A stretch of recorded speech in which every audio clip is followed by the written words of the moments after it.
প্রীতম মণ্ডল আমাদের সঙ্গে রয়েছেন।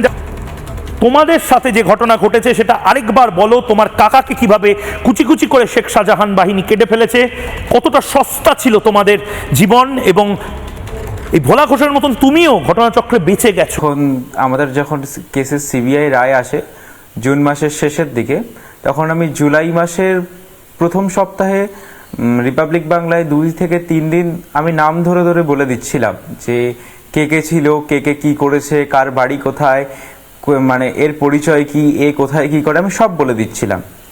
বলতে বলতে রিপাবলিক বাংলার যখন আমি নিউজ রুম থেকে বার হলাম, আমার কাছে খবর এসেছিল যে তোর নামে সুপারি উঠে গেছে, তুই সাবধানে থাক। আমি এই ধরনের ঘটনা যে ঘটবে এবং এইগুলোই যে হয় এটার আন্দাজ আমাদের ছিল। আমরা তখন বলেছিলাম, তখন অনেকে আমাদেরকে হেয় করেছে, কিন্তু আমরা তো জানি যে কিভাবে কি হয় সন্দেশখালীতে। পাবলিসিটির কারণে আমরা বেঁচে গেছি, কারণ অনেকটা বেশি হয়ে গেছিল, হয়তো বেশি জানাজানি হয়ে গেলে বা এতটাই জেনে গেছিল যে কোনো কিছু করলে ওদের উপরেই দোষ চলে যেত, তাই হয়তো হয়নি।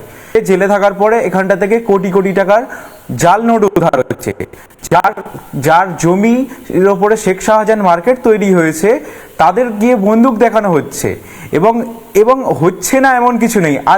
আজকে খুন হতে হলো দুজনকে, এবং যে মূল সাক্ষী হতে পারতো তার জায়গায়, তার ছেলের জায়গায় সে বসে থাকতো, সেও খুন হতো। আমিও তো যাই, আমিও এখান থেকে আমার পড়ার জায়গায় যাই, গন্তব্যস্থলে যাই, কলকাতায় যাই, মায়ের সঙ্গে কোর্টে যাই।